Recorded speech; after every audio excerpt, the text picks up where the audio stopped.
জাকের আলী অনিকের কপালটার কথা ভাবেন আর সৌম্য সরকারের কপালটার কথা ভাবেন, অবশ্য আমাদের কপালের কথাও ভাবতে পারেন। বাংলাদেশের এশিয়া কাপের অভিযানটা শেষ হয়েছে, দল এরপরেও সংযুক্ত আরব আমিরাত থেকে আসেনি, বরং শারজায় অবস্থান করছে। গত সপ্তাহখানেক ধরে সেখানেই প্র্যাকটিস করছে। আজকে থেকে আফগানিস্তানের বিপক্ষে টি-20 সিরিজ শুরু হচ্ছে, তারপরে আবার ওয়ানডে সিরিজ। এই যে আজকে আফগানিস্তানের বিপক্ষে বাংলাদেশের টি-20 সিরিজটা শুরু হচ্ছে, কতজন জানতেন? বা জানলেও কতজন এটা নিয়ে ভাবছেন? বরং বাংলাদেশ ক্রিকেট বোর্ডের নির্বাচনের যে সার্কাস, ওই জায়গাটাতেই আমাদের ফোকাস, ওই জায়গাটাতেই আমাদের সবার মনোযোগ। মাঠের ক্রিকেট ছাপিয়ে আমরা ওই জায়গাটাতেই বেশি করে পড়ে রয়েছি। তারপরেও ক্রিকেট তো এগোবে, খেলা তো চলবেই। আমাদের জাতীয় দলে এশিয়া কাপের ফাইনালে খেলার একটা বাস্তব সম্মত সম্ভাবনা তৈরি করেছিল, কিন্তু সেই সম্ভাবনাটা নিজেরাই আবার পায়ে দোলে পায়ে পিষে নষ্ট করেছে।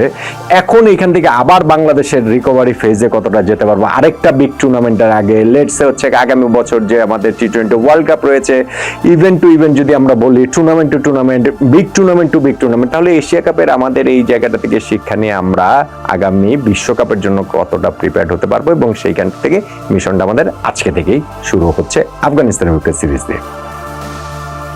জাকের আলী অনিকের কপালের কথা বলছিলাম এই কারণেই যে ভদ্রলোক বাংলাদেশ জাতীয় ক্রিকেট দলের ক্যাপ্টেন, যিনি এর আগে কখনোই কোনোদিন কোনো পর্যায়ে রেকগনাইজ ক্রিকেটে ক্যাপ্টেন্সি করেননি। তিনি বাংলাদেশের বয়সভিত্তিক দলগুলো, সে আন্ডার-17, আন্ডার-19 সেগুলোর ক্যাপ্টেন ছিলেন না। তিনি বাংলাদেশের ডোমেস্টিক ক্রিকেট, সেটা ডিপিএল বলুন কিংবা বিপিএল বলুন কিংবা ধরেন এনসিএল বলুন, কোথাও তিনি আসলে ক্যাপ্টেন ছিলেন না। ডেজিগনেটেড ক্যাপ্টেন তিনি কোনো জায়গাটাতেই ছিলেন না। অথচ জাতীয় দলে এসে তিনি ক্যাপ্টেন হয়ে গেছেন। লিটন দাসের অনুপস্থিতিতে এশিয়া কাপের শেষ দুইটা ম্যাচ সুপার 4-এ ভারত এবং পাকিস্তানের বিপক্ষে ক্যাপ্টেন্সি করেছেন। আর লিটন যেহেতু এই আফগানিস্তানের বিপক্ষে টি-20 সিরিজ থেকেও রুলড আউট হয়ে গিয়েছেন, ফলে এই সিরিজটাতেও দলের ক্যাপ্টেন্সি জাকের আলী অনেকেই করছেন। কপালের কথা এই জন্যই বলছি যে কোনো পর্যায়ে যিনি ক্যাপ্টেন্সি করেননি এবং এই দলটারও তিনি আসলে ডেজিগনেটেড ভাইস ক্যাপ্টেন না, অথচ লিটন দাসের অনুপস্থিতিতে তাকে ক্যাপ্টেন্সিটা দিয়ে দেওয়া হয়েছে। মোহাম্মদ সালাউদ্দিন ভাই, তিনি যে কোচিং স্টাফে সিনিয়র সহকারী কোচ হিসেবে রয়েছেন, তিনি তার নেপোটিজমের জায়গাটা ভালোই দেখাচ্ছেন। জাকের আলী অনিকের জন্য কিন্তু এই সিরিজটা গুরুত্বপূর্ণ, খুবই গুরুত্বপূর্ণ। একে তো বিভিন্ন সময়ে তার বিভিন্ন ব্যর্থতা রয়েছে, তবে সেগুলো আবার একটু আড়ালেও চলে যেত, কিন্তু যখন এবার তিনি ক্যাপ্টেন হয়েছেন, পুরো জিনিসটা কিন্তু অনেক বেশি এক্সপোজ হয়ে যাচ্ছে। স্পেশালি এই টুর্নামেন্ট শুরু করার আগে তার ওই পাওয়ার হিটিং নিয়ে, আমাদের যে ফিনিশার তিনি সেইটা নিয়ে, জুলিয়ান উডের সাথে কাজ নিয়ে, সেগুলো নিয়ে অনেক আলোচনা, অনেক কথাবার্তা হয়েছে। এবং কিন্তু ফাইনালি গিয়ে আমরা পারফরমেন্স দেখলাম যে এশিয়া কাপের 6টা ম্যাচ খেলে তিনি একটা ছক্কাও মারতে পারেন নাই। এবং সেইটার সূত্র ধরে আমি একটা ভিডিও করে দেখিয়েছিলাম যে বিগ টুর্নামেন্ট যখন আপনি হিসাব করবেন, টি-20 যদি আমরা হিসাব করি, এই এশিয়া কাপের 6টা ম্যাচ, গত টি-20 ওয়ার্ল্ড কাপের 4টা ম্যাচ, এই 10টা ম্যাচ মিলিয়ে জাকের আলী অনেক রান করেছেন মাত্র 106, এবং এইখানটাতে তার স্ট্রাইক রেট 100-র নিচে। এই দুইটা টুর্নামেন্ট মিলিয়ে তিনি ছক্কার যে সংখ্যাটা, সেই ছক্কার সংখ্যাটা হচ্ছে গিয়ে 0, একটা ছক্কাও মারতে পারেননি।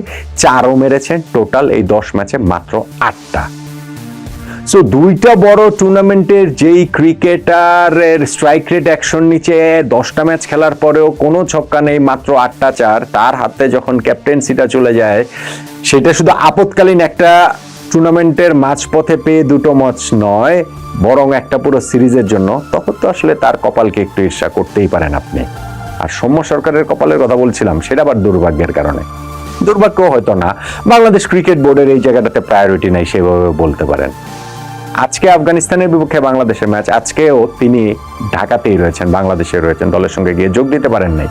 বাংলাদেশের এশিয়া কাপ অভিযান শেষ হয়ে যাওয়ার পরে 2 দিনেও লেগেছে আমাদের স্কোয়াড ঘোষণা করতে আফগানিস্তানের বিপক্ষে সিরিজের, তারপরে আরো 4 দিন পেরিয়ে গেছে, কিন্তু সৌম্য সরকার তার ভিসা, বাংলাদেশ ক্রিকেট বোর্ড এখনো ওই ভিসা অ্যারেঞ্জমেন্টটা করতে পারে নাই।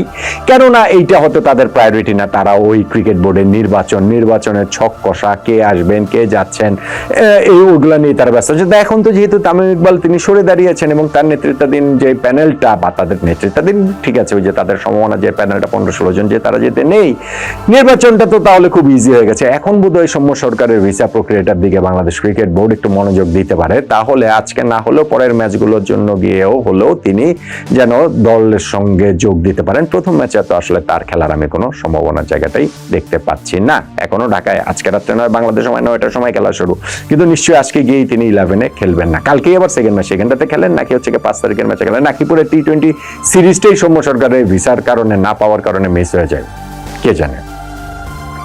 আফগানিস্তানের বিপক্ষে এই সিরিজটা বাংলাদেশের জন্য চ্যালেঞ্জিং হবে। হ্যাঁ, আমরা এশিয়া কাপে আফগানিস্তানকে হারিয়েছি, খুবই সত্যি কথা, এবং আমরা একটা মোটামুটি মডারেট স্কোর ডিফেন্ড করেই তাদেরকে হারাতে পেরেছি। তবে খেলাটা এবার হবে সারজাতে, যেই সারজা হচ্ছে আরো অনেক বেশি স্পিন ফ্রেন্ডলি, এবং সেই সারজাতে আফগানিস্তানের জন্য তাদের স্ট্রেংথে তারা খেলতে পারবে, এবং বাংলাদেশের জন্য ওই জায়গায় কনসার্নের জায়গাটা রয়েছে। সারজাতে আফগানিস্তান 30টা ম্যাচ খেলে 20টা ম্যাচ জিতেছে, এবং যদি তারা আগে ব্যাটিং করে তাহলে তো কথাই নেই। সেই জায়গাটাতে সর্বশেষ 6টা না 8টা ম্যাচ আমি দেখছিলাম যে টানা যে তারা আগে ব্যাটিং করেছে সবগুলাতেই তারা জিতেছে। সো বাংলাদেশের জন্য ওইটা একটা চ্যালেঞ্জ থাকবে। তাদের ওই রশিদ খান, নবী, তাদেরকে হচ্ছে গিয়ে সামলানো হচ্ছে গিয়ে তাদের স্পিনারটাকে, সেইটা একটা চ্যালেঞ্জ থাকবে।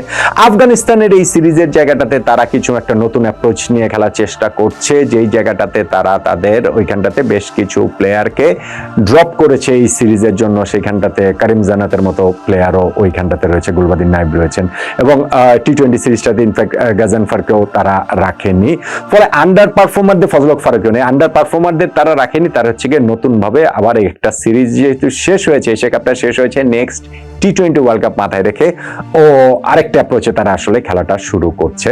বাংলাদেশ ওই একই রকম, সেই জ্ঞানে সেই একই রকম ভাবেই আমরা আসলে এগিয়ে যাচ্ছি, যেই কারণে গত আফগান এশিয়া কাপের সিরিজের স্কোয়াড থেকে আমাদের আসলে কোনো চেঞ্জ হয় নাই। লিটন দাসের যেটা চেঞ্জ, তার বলে সৌম্য সরকার এসেছেন, সেটা তো আসলে ফোর্স চেঞ্জ। এখন 11-এর জায়গাটা থেকে চেঞ্জ হবে কিনা, আমরা যে শেষ ম্যাচ পাকিস্তানের বিপক্ষে খেলেছি, খুবই হাস্যকর একটা 11 আমরা সাজিয়েছিলাম, স্পেশালি আমাদের ব্যাটিং অর্ডার। সেইখানটাতে টপ অর্ডারে 3 জন ছিলেন, তারপরে সব lower middle order batsman, middle order বলতে কোনো কিছু ছিল না। সো আজকের ম্যাচটা তো আমরা সেরকম অ্যাপ্রোচে খেলবো কিনা। সৌম্য সরকার যদি থাকতে পারতেন, অ্যাভেলেবেল থাকতেন, এই ক্ষেত্রে টিম ম্যানেজমেন্টের হাতে একটা বাড়তি অপশন থাকতো। কিন্তু এখন সাইফ হাসানের সঙ্গে আবার সেই টিমের 3 ওপেনারের মধ্যে সাইফ হাসান এখন প্রথম চয়েস হয়ে উঠেছেন, সঙ্গে পারভেজ হোসেন ইমন, তানজিদ তামিমকে ঘুরিয়ে ফিরে খেলানো হচ্ছে। আজকে কি তাদের দুইজনকেই খেলানো হবে কিনা, তাওহিদ হৃদয় আবার মিডল অর্ডারে চলে যাবেন কিনা।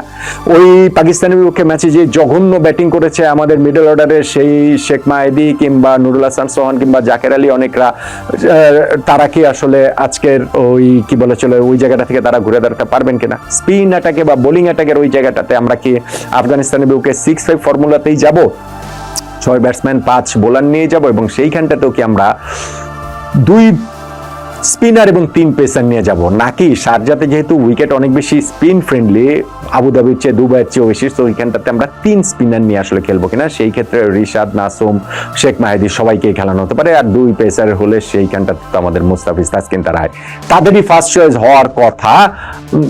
রেস্ট টেস্টের বিষয়টি সেগুলো আসলে মানে মাথায় রেখেও ওইটা বলতে হচ্ছে। সো আজকে আফগানিস্তানের বিপক্ষে এই সিরিজটা যে শুরু হচ্ছে সেটা একটু লো কি সিরিজ, এটা আসলে ঠিক ওরকম হাইপ নাই। এশিয়া কাপটা জাস্ট শেষ হয়েছে, এবং সেইখানটাতে শেষ পর্যায়ে গিয়ে আমাদের যে স্বপ্নভঙ্গটা হয়েছে, ফাইনালে খেলতে পারিনি, সেই কারণেই আমাদের কি বলা চলে যে একটুখানি ওইখানটাতে আমাদের হাইপটা কম।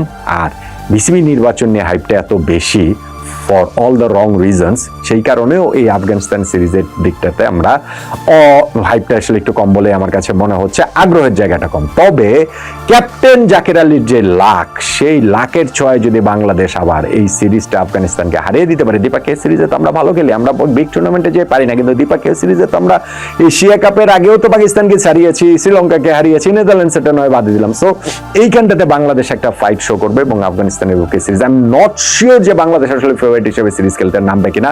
এশিয়া কাপে আমরা তাদেরকে হারিয়েছি, আমরা সুপার 4-এ খেলেছি, আফগানিস্তান সুপার 4-এ খেলেনি, কিন্তু যখন আমরা শারজাতে দ্বিপাক্ষিক সিরিজ আফগানিস্তানের বিপক্ষে খেলছি, আমার মনে হয় না যে বাংলাদেশ এই সিরিজ ফেভারিট হিসাবে খেলতে নামবে, বরং কিছুটা আন্ডারডগ থেকেই বাংলাদেশ খেলতে নামবে। এবং সেই আন্ডারডগ বাংলাদেশ, লিটন দাসবিহীন বাংলাদেশ, জাকের আলী অনিকের বাংলাদেশ কি আফগানিস্তানকে হারিয়ে সিরিজটা জিততে পারবে? সেই ক্ষেত্রে আজকে প্রথম ম্যাচ জেতাটা তো ভীষণ ভীষণ ভীষণ রকম প্রয়োজন। পারবে বাংলাদেশ?